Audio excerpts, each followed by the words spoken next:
Olivier Cressman, bonjour.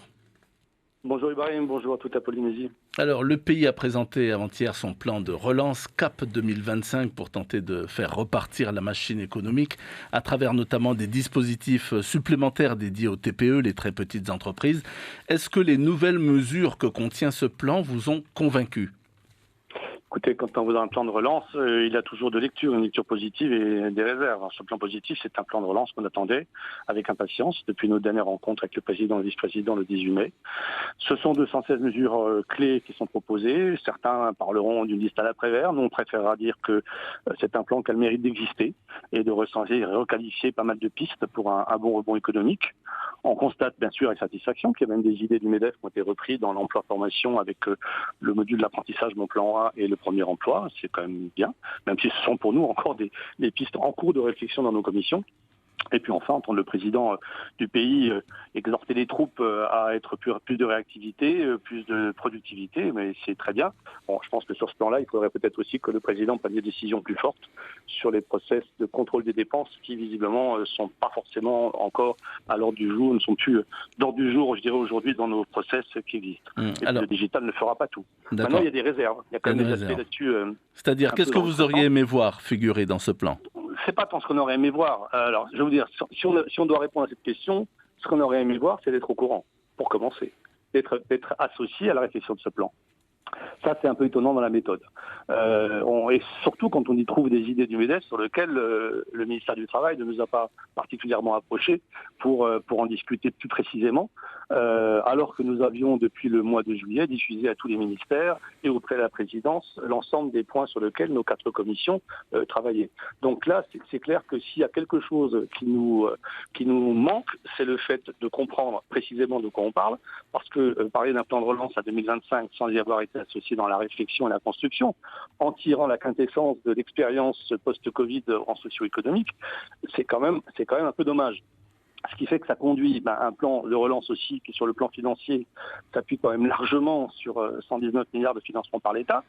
Et aujourd'hui, rien ne les inscrit vraiment plus que ça. Et les contacts par nos relais en métropole, FEDOM, MEDEF France, ne laissent pas forcément entendre que ça va être simple à pouvoir obtenir. Le fonctionnement, c'est quand même la dépendance de notre performance économique à venir. On en parlera tout à l'heure, j'imagine, sur la situation sociale. Et puis, 216 mesures, certes, mais un mix de mesures conjoncturelles, au sens micro, qui relèvent plus du pilotage quotidien du gouvernement, et des mesures structurelles, au sens macro, qui relèvent de la stratégie. Il ne faut pas se tromper. Celles qui sont importantes, c'est des mesures stratégiques. C'est elles qui doivent primer pour parler d'un vrai et un fort cap de rebond économique. Est-ce que ce plan apporte des garanties quant à l'application, j'allais dire, assez rapide, parce que l'urgence, elle est là pour les petites entreprises et les moyennes aussi. Est-ce que donc on a cette garantie dans ce plan, ou alors il va falloir attendre et attendre encore ? Écoutez, Ibrahim, je pense que le vice-président l'a très bien déclaré dans son intervention conférence de presse. L'économie, ça ne se décrète pas. Donc, c'est bien d'avoir plein de démarches, mais effectivement, pour les mettre en œuvre, il faut avoir le contexte pour les mettre en œuvre. Et ça, c'est un élément, à mon avis, fondamental du travail que nous devons mener aujourd'hui avec le gouvernement. C'est la relation de confiance et la relation de co-construction de ce développement économique. Il y a de l'économie qui va être relevée de grands travaux, de grands projets, ça ne concerne pas forcément les TPE. Et il y a évidemment tout un pan d'économie, beaucoup plus de proximité, qu'il faut absolument mettre en place, qu'il faut mettre en ordre de marche. Tant qu'à faire, essayer de mieux le réguler, parce qu'on a quand même une énorme économie souterraine dans ce pays qui porte préjudice à plein d'aspects, sociaux, sociales, fiscalement. Donc il ne faut pas non plus chercher à devenir tout d'un coup beaucoup plus dur, mais il faut structurer tout ça. Et ce qui, encore une fois, ce qui nous manque dans la démarche qui a été entreprise, mais qui est très louable, c'est quand même qu'on ait eu l'occasion de se mettre autour de la table et de travailler sur ce plan de relance à 5 ans. 5 ans, c'est quand même court, mais en même temps, c'est loin. Surtout quand on voit à quelle vitesse une économie peut se faire malmenée comme elle l'est aujourd'hui. Alors, vous allez pouvoir, en tous les cas, en parler aujourd'hui. Vous allez rencontrer et le haut-commissaire de la République et le président du pays, c'est ça ? Oui, tout à fait. Donc, sommes invités à une rencontre au commissariat avec le pays. Cette rencontre, eh bien, elle s'inscrit très clairement dans la problématique de préavis de grève générale déposée par les syndicats de salariés, certains syndicats. Et là, ne nous trompons pas. Le MEDEF et le corps patronal en général, et là, accompagne, si on peut dire, entre guillemets, pour tout faire pour éviter cette grève générale, qui, disons-le clairement, au-delà de l'irresponsabilité citoyenne, ça c'est un véritable suicide économique global. Et c'est pas imaginable. Donc nous proposons d'aider, et nous avons fait très bien, je pense, c'était très bien accueilli et constructif lundi avec la première réunion tripartite qui s'est faite au commissariat dans le pays. J'espère qu'aujourd'hui, on va pouvoir continuer avec le gouvernement à porter cette pierre à l'édifice de la paix sociale. En tout cas, les syndicats de salariés qu'on a vus hier après leur rencontre, à leur demande, nous ont quand même exprimé clairement leur inquiétude, parce que visiblement, le courant ne passe pas, l'échange ne passe pas. Et c'est essentiel qu'on aboutisse. Sur un problème, il y a des problématiques qu'ils ont exprimées, qui sont à mon avis, comme toujours, de l'ordre du nombre de revendications qui sont faites, une question prioritaire, pas très compliqué à répondre. Évidemment, on ne parle pas de quatorzaine, soyons raisonnables. Si on doit parler d'une problématique à l'arrivée des gens, c'est certainement pas vis-à-vis du tourisme. Il ne faut rien toucher à ça. Alors, cela dit, Olivier Cressman, je vous arrête un instant, le préavis de grève générale pour mardi, donc il court toujours. La rencontre d'hier entre syndicats et gouvernement, on l'a vu, n'a pas été couronnée de succès, c'est le moins que l'on puisse dire. Vous et votre collègue Christophe Pley, secrétaire général de la CPME, vous avez fait savoir que vous êtes de toute façon opposé à ce mouvement de grève des syndicats, mais en même temps, vous êtes d'accord avec eux sur certaines de leurs revendications, lesquelles par exemple ? Il y en a une principale, qui est une véritable problématique, qui n'a pas été traitée, parce que jusqu'à présent, et c'est compréhensible, le gouvernement s'est axé sur une problématique sanitaire. C'est la problématique du financement des gens qui aujourd'hui sont placés en personne contact par la veille sanitaire, et à qui on demande, jusqu'expressément, puisqu'ils ont une attestation assez virulente qui dit que la personne ne peut pas revenir au travail, ces personnes sont amenées à rester chez elles. Et la question derrière, c'est qui paye quand les gens n'ont plus de congés. Parce que les congés payés des entreprises du secteur privé, ne l'oublions pas, ont été largement consommés au moment du confinement. Donc là, il y a une vraie problématique qui se pose. Je ne suis pas certain d'ailleurs qu'elle ait une solution forcément locale. Parce que, vous savez, quand vous raisonnez sur une personne positive qui embarque 3 personnes contact, multiplie ça par 25, à peu près la moyenne aujourd'hui, des personnes positives par jour, à l'arrivée, ça fait beaucoup de monde et ça fait beaucoup d'argent. Je pense qu'aujourd'hui, on est là sur une problématique qui n'est la faute de personne. Il n'y a pas eu d'erreur de la Polynésie dans sa gouvernance, dans ses stratégies. Il y a un constat qui est une pandémie qui nous met à plat au niveau économique. Je ne vois pas aujourd'hui comment on pourrait en sortir sans la présence de l'État à nos côtés pour venir nous aider. Je rappelle qu'en métropole, le problème a été simplifié au sens où une personne contact qui est demandée en isolement pour protéger d'un risque de contamination, elle est prise en charge au niveau de l'arrêt maladie. Alors cela dit, n'est pas possible ici. Cela dit, le gouvernement hier a donné son aval, non, pour aider justement ces personnes qui restent chez elles, ces salariés. Écoutez, aujourd'hui, moi, je n'ai aucun élément sur la question. C'est ce qui va être effectivement débattu tout à l'heure ou expliqué. Et tant mieux si le gouvernement a une idée. Ce qu'il y a de certain, et là, je serai évidemment très soucieux de ça. Je rappelle que nous avons, par le Code du travail, une responsabilité sanitaire vis-à-vis de nos collaborateurs, pénale.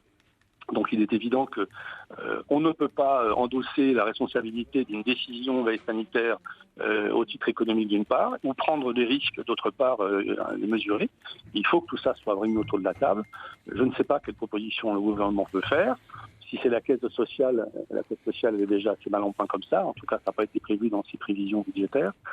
Encore une fois, sur une problématique de cet ordre-là, il me semble que la logique, et je suis absolument convaincu que c'est parfaitement défendable, c'est auprès de l'État et du pays qu'il faut trouver une solution, parce qu'on est dans une problématique quelque part nationale, et que la Polynésie française, jusqu'à preuve du contraire, fait partie de la nation. Alors si on reparle des choses qui fâchent, la question de la quatorzaine imposée à tous les voyageurs qui entrent sur le territoire, elle divise, les syndicats veulent qu'on l'applique. Pour le pays, il n'en est pas question, sinon les touristes ne viendront pas. Vous rejoignez la position du pays ? Mais bien entendu, et je suis absolument confiant sur la responsabilité des syndicats et citoyennes pour savoir que ça ne peut pas s'appliquer aux touristes. Le protocole des tourismes est très bien comme il est, il faut le laisser comme ça. Le souci qu'expriment et qu'ils ont exprimé en étant plus large que ça, c'est le retour sur le territoire des résidents, des futurs résidents ou des familles ou des touristes affinitaires. Le tourisme international ne doit pas être concerné. En gros, ce qu'ils souhaitaient, c'est que des personnes qui reviennent sur le territoire. Aujourd'hui, il n'y a rien qui dit sur la plateforme Métis qu'ils sont invités, puisqu'il n'y a pas d'obligation, invités à rester chez eux jusqu'au résultat de leur autotest. Nous disons qu'aujourd'hui, je pense qu'il faut effectivement bien que les gens soient conscients de la responsabilité qu'ils doivent prendre de rester chez eux pour ne pas revenir au bureau trop vite en attendant le test. Et je suis, moi, pour ma part, plutôt favorable que ce test ne soit pas un autotest, mais soit un test réellement réalisé à main larguée pour qu'on soit certain qu'il est bien fait et que le résultat positif ou négatif, et j'espère négatif, est le bon. C'est ça la position aujourd'hui sur le sujet. Il n'y a absolument aucune polémique sur les quatorzaines du tourisme international. Il ne faut rien toucher. Et bien sûr, toucher à ça, ça serait mettre à plat tout le reste, ça n'a aucun sens. Bien, alors pour finir, Olivier Cressman, il y a ce plan de relance donc économique. Est-ce que vous pensez, cela dit, en observant comme ça la photo instantanée de ce qui se passe pour les petites et moyennes entreprises, vous pensez qu'on en a encore pour longtemps à souffrir, enfin les petites entreprises notamment, ou alors les choses peuvent s'accélérer assez rapidement? Écoutez, ça dépend bien entendu de la façon par laquelle cette Covid se développe. Et donc ça, je pense que comme vous, je ne sais pas lire dans une boule de cristal combien de temps on va être sous le coup de cette pandémie. 2, je pense malgré tout qu'un travail de concert sur une optimisation de l'économie endogène en intramuros Polynésie permettrait quand même de développer pas mal de choses. Il y a un fait qui est clair, c'est la commande publique. Il faut qu'elle soit relancée très rapidement et qu'elle touche tous les domaines, parce que les petits souvent sont sous-traitants des plus grands. Et cette commande publique, on l'attend. Elle prend beaucoup trop de temps à arriver. Il faut absolument que les choses se remettent en route. Et là, on ne peut rien faire d'autre que compter effectivement sur la performance de l'administration, la simplification des codes des marchés pour arriver à quelque chose de très rapidement performant. C'est la seule réponse qu'on peut avoir aujourd'hui. Il ne faut pas se leurrer, la relance économique passera forcément par la commande publique et c'est celle-ci qu'il faut aujourd'hui optimiser au plus fort.